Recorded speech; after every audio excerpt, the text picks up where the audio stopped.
So, and what I will talk about today in the next hour, and you may feel free to interrupt me and ask if you don't understand what I'm saying, or if you have questions to the subject I am addressing here.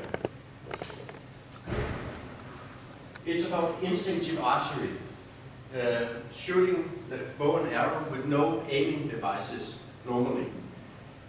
But this target panic, or this reflex, the archer's reflex, as I call it, or the Schussreflex, occurs in every bow type, actually. And it's a reflex that most people create when they are shooting the bow and arrow. Some people are able to suppress the reflex and be quite calm when they shoot and not affected by the reflex. But most people suffer from it from time to time because it's a reflex that are built into the brain. And I will talk about that, how the brain works and how to decode it. I have suffered myself from it, and I created this TAB method, as I call it. And the T is for target, anchor, back. And it's actually a kind of mantra that you're saying when you are shooting. And there's a lot of stuff in this method, but I call it the TAB because it sounds good to call it that. But a little bit about myself before I start with the subject we are going to talk about. I've been shooting with the bow and arrow as a kid, and 25 years ago, or around, I'm 55 years now of age. About 25 years ago, I started to shoot the longbow, and I've been shooting not every day, but almost every day since. I've been at the Danish national team, 3D archery team, for 8 times in a row now. I've been, welcome. I have received a lot of medals, 100, 200 medals during the time, international and national medals, and got a 3rd place in Croatia for the European Championship in the World Archery System years ago. But before I was going to the European Championship in Slovenia in 2016, I dislocated this joint here from the sternum and the clavicular joint here. I had a fall and it just slipped out. And when I got up in almost full draw with my bow, the joint dislocated, so it just popped out here, and I stood like this, and I had to squeeze it back again.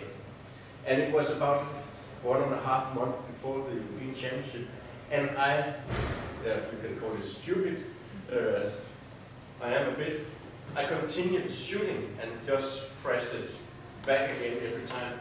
And of course it was quite stupid because the ligament started to become loose, and I started to suffer a lot from target panic because every time I got up here, the joint dislocated, and I think 40, 50 times at that tournament I had to squeeze it back again. So it didn't go quite well. And afterwards, this tournament where I just, my arrows went here and there and everywhere. And after that, I started to see what is actually written about target panic, and who in the world are having some kind of, for me, a logical system to decode the target panic. Because I started to get a lot of target panic because every time I got here, my body reacted, and I thought, okay, it don't have to dislocate, and I just released my arrow and did a lot of dancing with my arms. So I started to read a lot and investigate what is written and how can I decode this reflex that I have created, because almost every shot I made was a terrible shot, and I lost my joy with the archery, and I thought this year is who will want to buy a bow now. So that's actually the background for this the second book I have made about archery. Myself, I am a bachelor psychologist and body therapist. I have a coach education, and I'm a hypnotherapist as well. And I use all that stuff in my coaching when I'm coaching archers. And I've done a lot of hypnotherapy with archers as well, with quite a great success actually. So a lot of these things here I'm going to talk about. I'm going to take it into the brain and see where does the origin of these reflexes actually start, and how can we start to work with the reflexes where they actually originate. Does that make sense? Super. And I'm a mindfulness instructor and author as well, and that's all the good stuff. And I had a ostomy after a lot of illness years ago, a very large surgery. So I have that part with me in my luggage as well. So when we are going to decode a reflex, and here is the decoding of a reflex that is conditionalized, that will say that we create the reflex over time, like Pavlov's dogs. I don't know if you know this Russian psychologist who made experiment with dogs, and they, every time they heard this bell ringing, they were presented for food, and they started to produce saliva every time they heard this bell. And that was a conditionalized reflex he described at that time. And this here is the conditionalized reflex we create as well. But as I write here, decoding a conditionalized reflex is not a quick fix. It's impossible to just say, okay, I'm doing this here now, and then it's over, because we have spent so much time creating it. So, but when we start decoding it, we will be more conscious about what we are doing. We will be more, at least most people, most archers will be more happy about their archery, because they start to know what they are doing and start to become aware about this this technique and what they actually does. See if it works here. Yeah. A little bit about instinctive and intuitive archery. I've been following some of the discussions in Germany and around the world by this, what is instinctive archery and what is intuitive archery. For me, at least, it's an intellectual problem or intellectual thing that some people get a kick out of discussing. But if we want to describe it, the instinctive part in us is a part that is inherent from our genes, in my perspective. And we have been shooting with a bow and arrow for about 50,000–60,000 years now. And that is a time span that is long enough to affect our genome. As I have spoken with a doctor in Denmark, a gene scientist, and he says that it probably will be possible that our genes are affected by shooting, throwing stones, spears, whatever. So we actually have some kind of disposition for doing these things. And most of you will recognize when you grab a bow, there's some kind of familiar stuff in it. And you see kids grab a bow, and they almost, all of them, are doing something that actually looks pretty good when they does it. Annoying enough, actually, when we start shooting as an adult, you spend a lot of time, and then the kid just takes it and shoot with it. And there you can talk about the instinctive part. We have some kind of inbuilt memory, so to say. And the intuitive part, if we have to define that part, in my perspective, intuition is like the Norwegian author UNESCO, who writes a lot of crimi books. Detective in most of the books, Harry Hole, he says actually that intuition is a co-creation of all our senses and all our knowledge that we have received during the life, and that's a subconscious part that are working in our brain, and suddenly something will be a sense that, wow, I might sense that or that, and that's the intuition, so to say. So when we are talking about instinctive and intuitive in the practical part, same, and we can. It becomes literally a stupid discussion in my perspective, because we cannot define what it is. But what we can define and what I based all these things on is the scientific part, our visual perception, the way we receive visual inputs. A lot of people who call themselves instinctive archers, intuitive archers, it doesn't matter, say that they only look at the target, and when they are in full draw, they only see the target. It's not impossible. It's impossible just to see the target. You can be aware about the target, but you will receive all the light inputs in your visual sight, whatever you have focused on. So it's impossible to take all these light inputs, imprints out of your visual sight picture. So all people, unless they're blind, all people will receive these light inputs. Just as when you're sitting here, if somebody waves their hand to this, here for example, and if you look here, you will be able to see this here. You might not be focused on it, but you will see it, definitely. The same way when you are in full draw, you can see the arrow. And I have made a lot of tests with people, with archers, who claim that they are instinctive shooters. I only see this target here, and I make a little fun about it, because when I have given these people an arrow that are slightly different from the arrow they normally shoot with, they can't hit.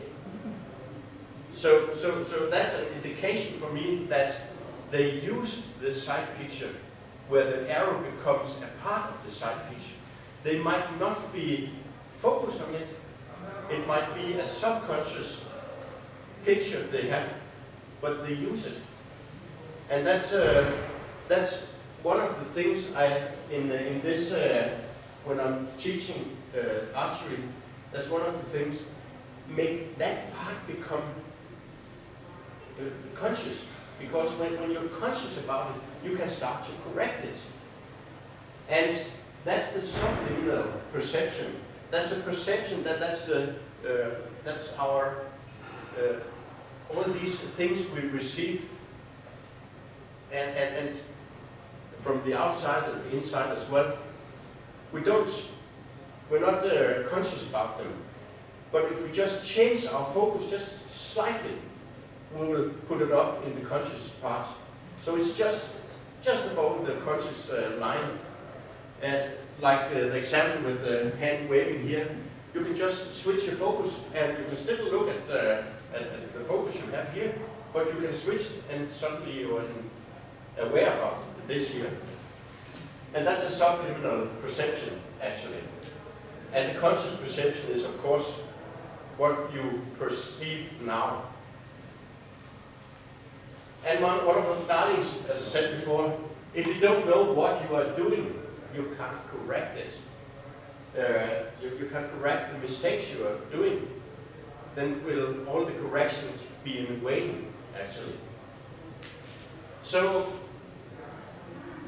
that's my argument for that everybody is aiming in a way. Somebody are doing it consciously, somebody are doing it subconsciously, but we are aiming. The way we are aiming are the split vision, as this legendary archer Howard Hill from the States in the 20s. He said that he was not an instinctive archer. He aimed, and he used the split vision and the gap shooting. And that's actually what we all do in some way. The split vision is the way we are looking with our eyes, because we are creating two different pictures with each eye. And when I'm standing with my arrow here, I'm a right-hand shooter where I draw the string with my right hand. My right eye is the aiming eye. So when I have my arrow beneath my aiming eye, I use this picture, my right eye, creation, to aim with. Unluckily, my master eye is the left eye, so when I get tired in my eyes, and I sometimes does, then this picture, I draw like this, and the arrow goes like this here, but the picture from my left eye starts to drag my arrow to the left when I get tired and not conscious about these two pictures. And then I'll drag my arrows a little to the left when I release. So that's a split vision, because we split the vision up in two. The gap shooting is when you look at your target, the point you want to hit with the arrow, and you see the arrow in the side picture as well. If you look at that as a two-dimensional picture, then there will become a gap between the target you want to hit and the arrow point. And this gap will differ from different distances. If I'm very close, the gap will be larger, and if I'm very far away from the target, the gap will be smaller, or even maybe above the target. But that's a gap shooting. So it creates a kind of cross sight, just as in a rifle. So we can make the vertical line in alignment, and we can make the horizon line as well, and then we actually are able to hit. And the more we are conscious about the way we are doing this, the easier it is to see, okay, the arrow went there, that's because I didn't get my head over the arrow or whatever it does. But that's gap shooting. Then I use, for this theory here, the American psychologist Daniel Stern. He's a psychologist who have made a lot of books, and he have created a theory about how we store almost similar experiences in our brain. And that's pictures, it's emotions, it's whatever we experience a lot of times, and that are quite similar. And when we are shooting with the bow and arrow for, like, let's say just 1,000 times, most archers will produce thousands of shots during their career as an archer. But all these side pictures that are almost similar, we can't remember them, each of them. So we store it in our brain as an average. And that average picture, called an RIG, and representation of an internalized generalization. And that means that it's an average, so to say. And that average picture is not the right picture, but it's an average. And the brain has this ability to optimize movements, to optimize whatever we are doing, so it becomes easier to do with less effort. And when we are having this picture that is an average, it starts to become the trigger mechanism to the release. So when we get up in the side picture, that becomes an average, then it becomes the trigger mechanism to the reflex that makes us release. And we start to make conditionalized reflexes. And I will show how that works in the brain, because that's actually the, if it works here, that's actually the basic understanding of how we are shooting and why all this stuff here occurs in all archers actually. And golfers as well, when they play golf, it's same. When we are creating an automatized movement, we only have to make 28 movements before it starts to get automatized. And already there we have created a nerve line or a nerve path to this movement sequence that we are creating. And already there we start to create a reflex. A little harsh example could be that if I make, I don't know what it's called in English, but if I hit one on the cheek, I might only do that twice before a person would lift their arm to avoid it. So that's a conditional reflex actually, because that's not nice to be hit. But already when I will lift my arm, if that should happen, a person would do this. Because already there a brain pattern would start to create that thing to avoid what is coming from the outside. And the brain has this, as I said, a tendency to optimize movements and reflexes. And the reflexes are, if we are a little tense, if we're a little nervous, like I am now, for example, my adrenaline level would rise a little bit in my body. Not that much that I'm going to like standing here and I can't do anything, but we get into this fight, freeze, flight mode. So this tendency our brain had to get into this fight, flight, and freeze mode here makes the reflexes even more, they work even harder to work as a reflex, because then we don't have to think about it and the reflexes just takes over when we're a little tense. And in a competition, for example, when most people are a little tense in a competition, this adrenaline level will rise a little bit and be increased, and our reflexes goes haywire when we just get this adrenaline level rise. So, and how does this trigger impulse work in the brain? Now I actually need an arrow to point with here. But you see the red and the blue lines here? We have the visual impulses that get into the brain. They will be sent back to the visual cortex in the part of the brain, in the back part of the brain. Hi. Hi. Just have a seat. Sorry, That's I okay. just want to take a picture because Yeah, you're welcome. I'm from the edition Angelika Hönig. Yeah. Yeah, cool. Your book. Thank you.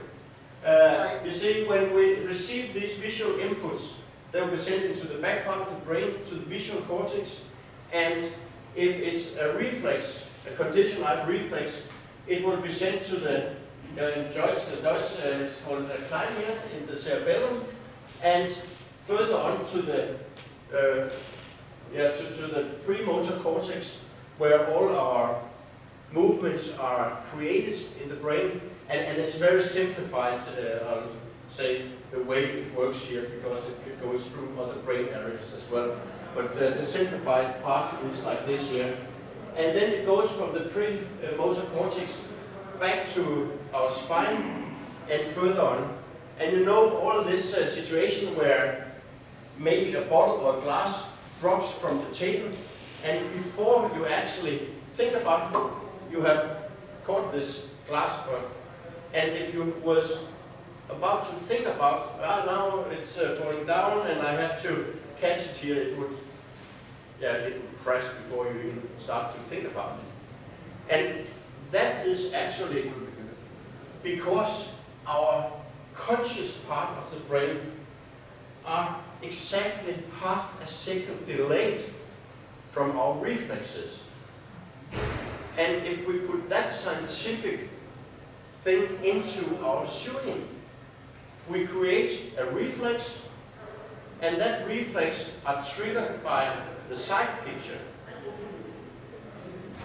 And this reflex that are triggered by the side picture are half a second faster than our conscious part of the brain. That's why it's so damn hard to control, excuse my language, because that half a second we have released, and then we discover suddenly that, whoa, I had planned that that I would make this great shot and hit, but suddenly I just did stupid things with the release, because that half second I can't catch up on controlling the reflex, especially if I'm a little tense, and especially, hi, welcome, just have a seat here. And especially if I am a little tense with the adrenaline level as well, then this part goes really crazy with the reflexes, and it gets even harder to suppress it with our conscious part of the brain. And that's pretty good in most situations. If we're driving in the car and we hit the brakes when we see something, it's really cool. But when we stand with our arrow here and wow, then it's not so cool. It's quite annoying, actually. So, what happens in this motor cortex, the pre-motor cortex and the motor cortex, where the conscious brain, part of the brain, sends signals, and the reflex sends signals to that part? If we are going to have a signal from our conscious brain that say, hey, hold the string, and the other one say, release the string, then we have two opposite signals. And these two opposite signals in the brain are impossible for that part of the brain to send out to the muscles, because some of the signals will say release, some of the muscles signals will say hold. And that is why we are doing all these strange movements suddenly. And these movements occurs different from person to person, but it's the same shit that is happening, because we can't control it, because of the two opposite signals that goes in and ruins actually the output from that brain center. That is the background, the theoretical background for what is happening. Some archers talk about different ways of seeing this reflex and call it target panic, and for me it has nothing to do with panic, because it's a simple reflex that everybody actually creates. And that's why I call it the archer's reflex, or Schussreflex in German, because it's a reflex. It's a very simple reflex actually.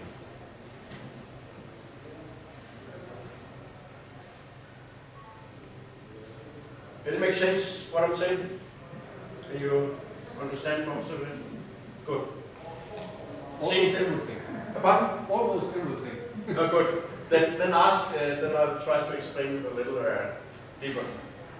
The TAB method, the target anchor back method, is the start of the decoding process. So when we start to decode this here, first of all, we have to create a new mindset. Archery, now been in this game for at least 25 plus years, and I've been competing in more than 200, maybe more than 300 competitions, and I have never ever heard a place with so many bad excuses for not hitting the target. It's hilarious actually, because I used it myself, so I'm not better. But we have so many bad excuses for it. So when we start not hitting, we are hitting ourselves in the head, and we come with all these excuses. So we have to create a new mindset that are not negative. So if we start to be curious about what is actually happening, why did that happen? Then we can start to change our mindset to see this here is actually quite interesting. Because I thought I would do this, but I did this. That is quite interesting actually, that I even can control myself and my own movements. I think that's very interesting actually. Why is that happening? So if we start to look at our archery, our shooting like this, then we start to create a new mindset. And when we have this reflex, Schuss reflex, archer's reflex, we start to identify where in time does this set in. And I have this release trainer here, it's quite good. Does it set in here? No. Normally I can control everything here. Does it set in here? Am I pre-aiming? No. No, it's not. I can take it down here when it's here. But when I start to get up into my anchor point, then I get very close to the very spot in the time interval where this trigger impulse starts to set in and make me release. So if we start to identify how close in time, where does this impulse actually set in, and how does it, what movement sequence or consequence does it have? Does it do this, or do a collapse, or does it do this, or whatever? People do a lot of strange movements when this impulse set in. And the next part here with the time intervals, when we start to identify where this actually set in, you can start to get closer and closer in time to the very moment the trigger impulse actually are working as a trigger impulse. And that's normally the side picture that are the trigger impulse. So we start to see this and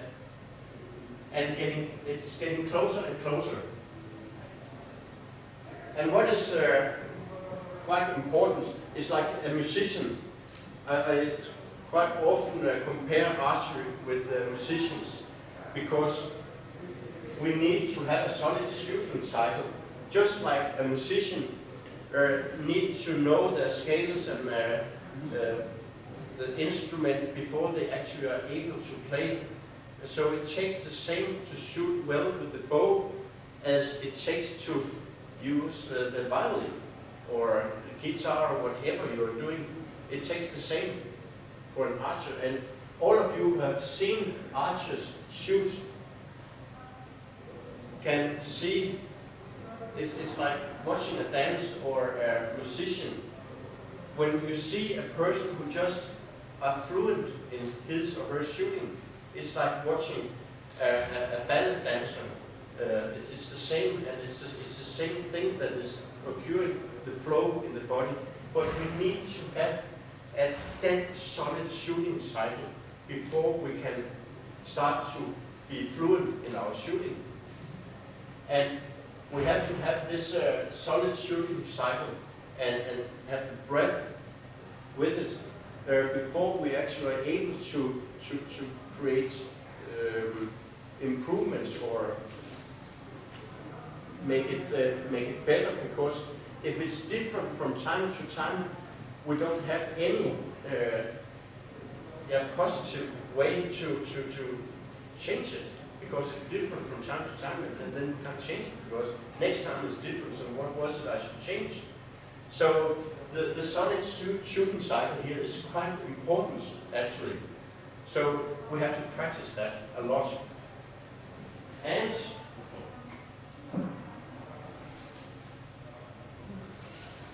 the mental anchor, I will talk a little bit about that in a few minutes, but the mental anchor is a kind of self-hypnosis. Imagine this, here's my bow. If I create a mental anchor as it works in the hypnosis part, and it's, as I said, a kind of self-hypnosis, I can create this when I hold my bow in the hand, this sensation of the handle. I can create a memory path to the sensation and the memory of a very good shot that I have created. A long time ago, I can create this sensation every time I check my bow. Whoa, I remember actually this good shot. And remembering this good shot with this mental anchor is quite a good beginning to create a good shot. If you started with every time you took your bow and thought, oh fuck, I'm going to shoot again, this is really going to be bad. Yes, it would probably going to be really bad if you had that thought. So instead of that thought, and I'll tell you, a lot of people suffer a lot from target panic or the archer's reflex. They have this every time they take the bow. They think, oh no, I'm going to do the same again. And of course they will do the same again, because the subconscious mind are already told to start that negative thought. So if we can, by the mental anchor, change that, so every time we take our bow, whoa, I feel strong, this will be a good day. Then we have quite a good approach to change the shooting. Does that make sense?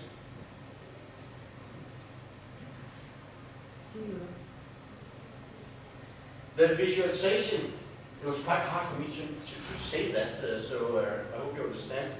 Visualization, yeah, I hope it's okay. When you visualize this red line, and you can when I'm talking, you can think that you can imagine that you are seeing your arrow sitting in this very spot you're aiming at. And you are aiming, as I said before. And then you visualize this line from the arrow to your anchor point. And you visualize that your back muscles are tense and contracted, and you release. If you start visualizing that part, we are actually able to create memory paths in our minds to our muscles without doing these movements at all. Some scientific research has shown that bodybuilders who have been taught to visualize that they are lifting weights and doing a lot of exercises, their muscles actually gain in weight just by thinking. And the control group who did this physically, they gained the same in weight as the people who actually just was thinking that they were doing the exercises. So we are able to create memory paths to movements that we don't do. So when we start our shooting cycle by saying this, target, anchor, back, then the body and the brain will believe that we already have created a good shot. And with the mental anchor and this visualization, we already have created a good shot. So it's much easier when we does the shot, get up here and release, we make a good shot because the body and the mind have just done it. So we actually play the mind a little trick by doing this here. So when we start our shooting with visualizing this TAB line and saying that inside our head is the self-talk or the inner speech, whatever we call it, we start to say target, anchor, back, or whatever you will say in German, Ziel, Anker, was heißt es? Rück, Ziel, Anker, Rück, for example. That would be the same, or whatever you will say. But by saying this, we activate another brain center. So it's easier to be focused consciously and not letting the reflex take over.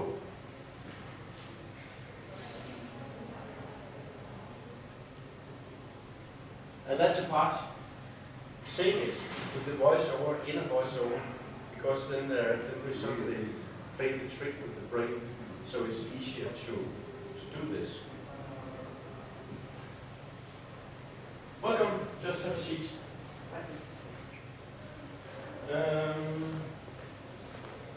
Yeah. Now we get into the decoding part. The first thing was, what is actually going on here, and we need to have this this noise before it makes sense here. The decoding part here. This is a barcode, and the closer in time we get to the red part here, it's like here we get here, then we're here, get up in the pre-aiming here, we might be here, we can still stop it, and we can get up here, and the closer we get into our anchor point, and our side picture starts to become more and more the right side picture, even though that is an average, the more we get into the red zone.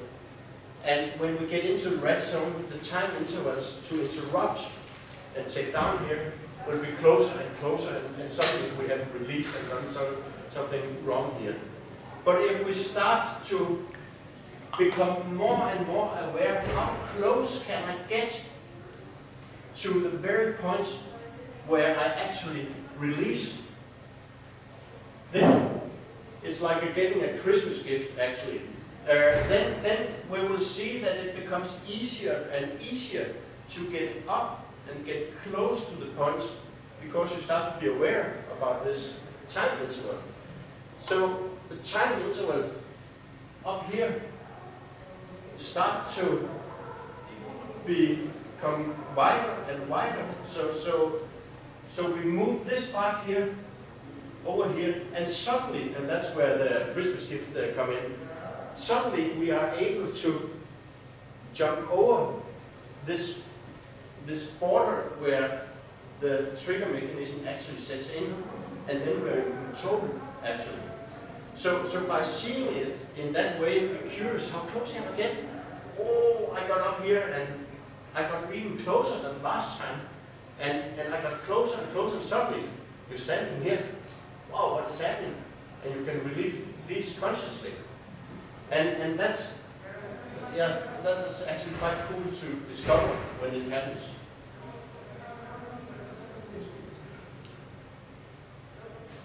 And very briefly about the solid shooting cycle. I will take all of the things up here.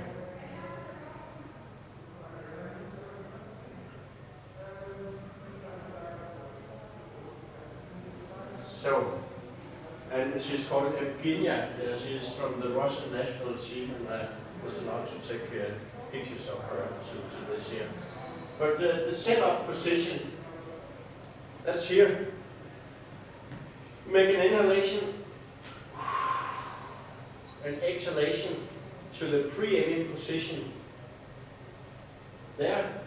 And you start in the pre-aim to have this brief pause between the exhalation and the inhalation. See it like this here. We are between the exhalation and inhalation. down here in the bottom. And you say target when you get up here. You see the arrow, sit there, and you make an inhalation. You get up to an anchor point, say anchor. And when you are going to take this inhalation here, it's because your upper body becomes very, very stable when you have this air in your upper body. If you as a recurve shooter with an Olympic recurve bow, make a little exhalation here, then we will shrink and will collapse a little in the body when we don't have the clicker on the bow to define our draw length. So for me, it makes sense to make this inhalation because we get really strong and stable in the upper body when we do that. But the anchor, here we have made an inhalation and we start to, in the small break, or the small pause between the inhalation and an exhalation, we move our focus to the backside. And this is not a new technique, but it's just to describe it. We move the focus here, we start to contract the back muscles, and maybe, and that's a very good idea, to focus on the forearm and the upper arm that are squeezing together, because when we squeeze this together here, we make actually a proper release. And it's, if we're a little tense, it's so much easier to feel this part here than to feel our back muscles. There are much more nerve ends here than the back muscles. So it's much more easy to feel this part here. And then we have released. It's time to the exhalation again. So this shooting cycle in 5 basic skills, or 4 because this back feeling here and the release flows together. So it's 4 basic skills actually. But this shooting cycle here are defined in 2 breaths. Inhalation, exhalation, inhalation, and exhalation. And when we start to become focused upon our breath, it's pretty difficult to have focus on other stuff. And that's what we are using in meditations and whatever we do in yoga practice or whatever. Focus on the breath, mindfulness, focus on the breath. It's hard to think on the past and the future, and we're just present here.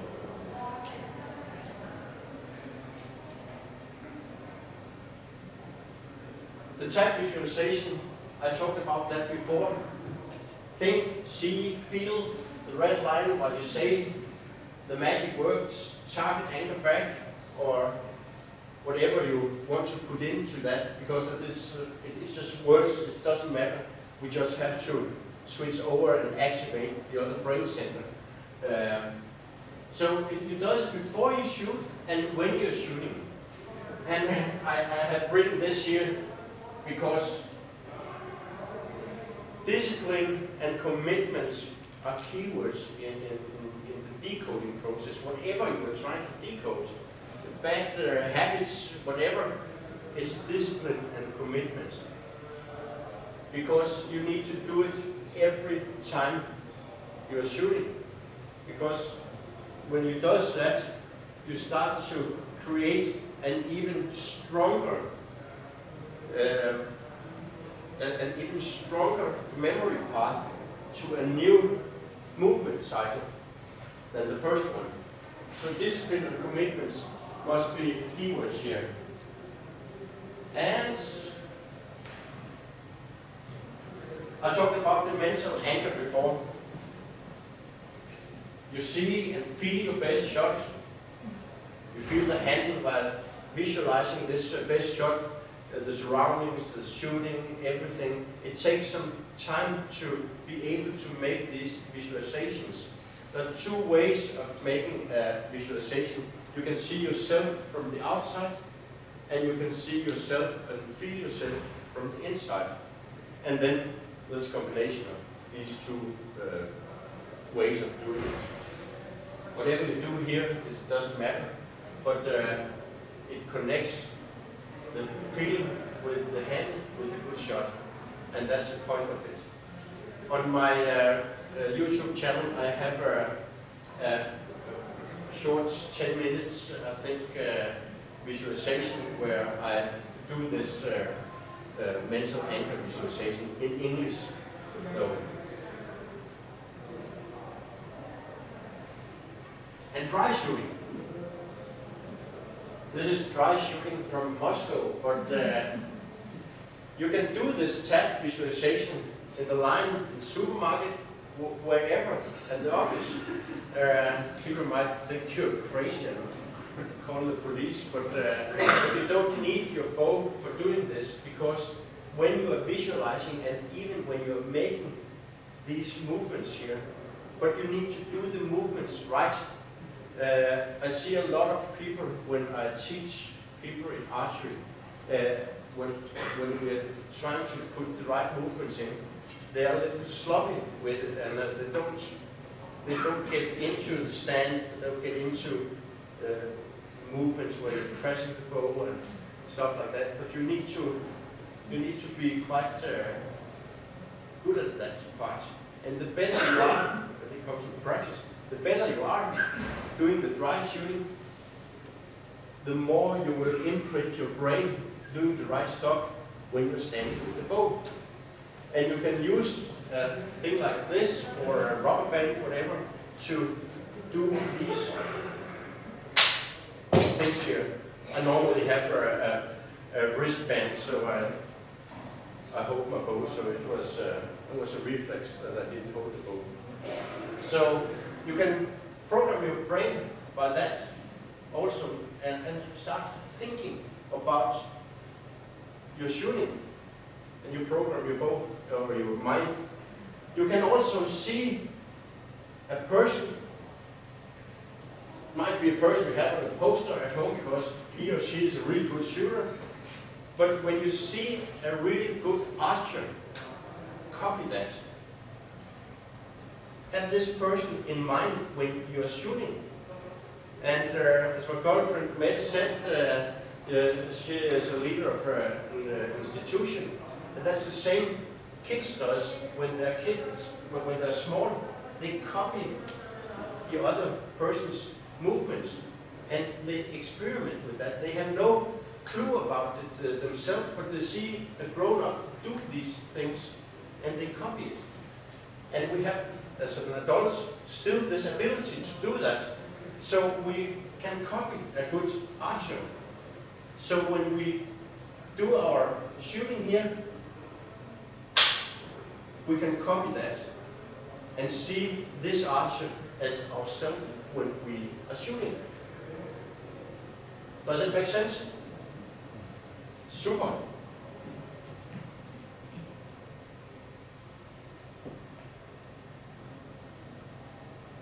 So all these things here are described a little deeper in the book here, mit dem Schussreflex, in the German version, and it will come in English as well.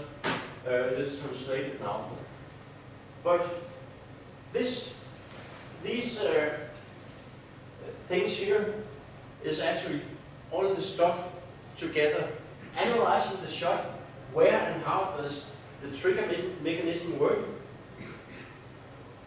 We need to have a solid shooting cycle. We need to be aware about the time intervals in our shooting. Can I get a little closer? And suddenly you're very close, and maybe you are on the other side of it, so you can control it.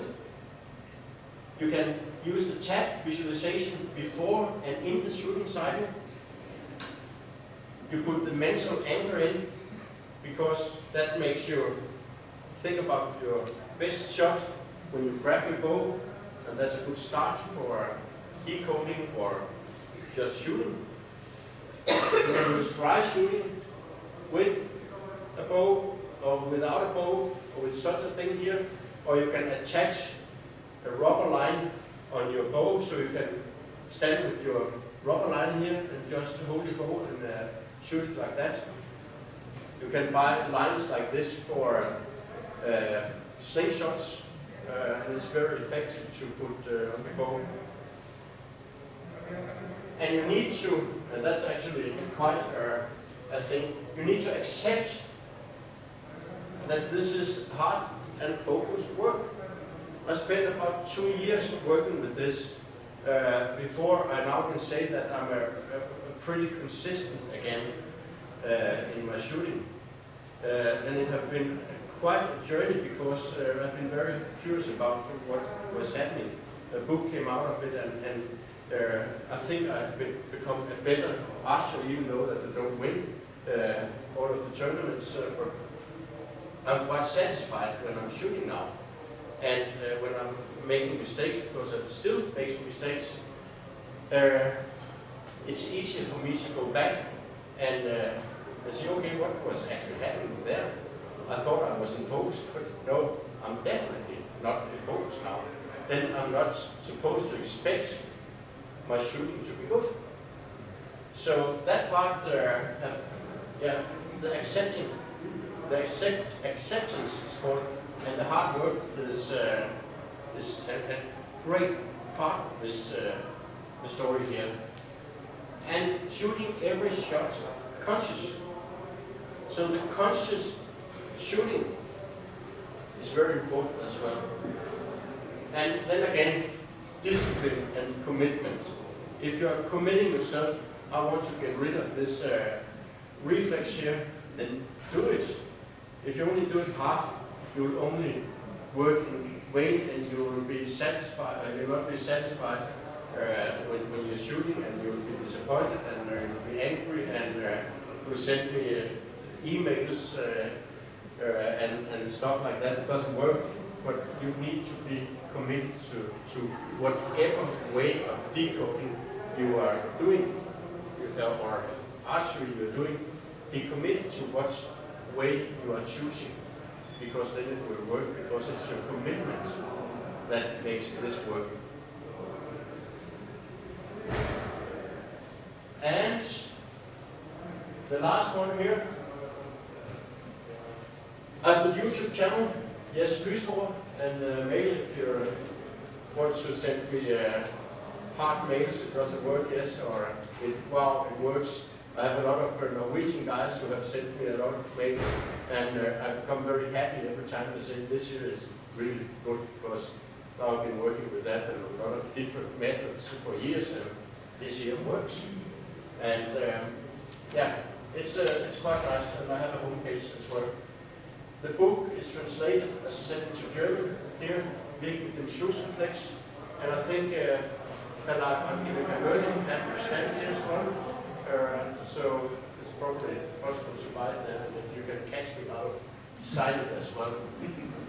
And before I placed this picture in here, I had a little quote from my music taste is not always so good, but I like this girl band from Sweden called First Aid Kit, and they have this song called Emily, and it's a very sentimental, and there's a little country music-ish, but they sing something like,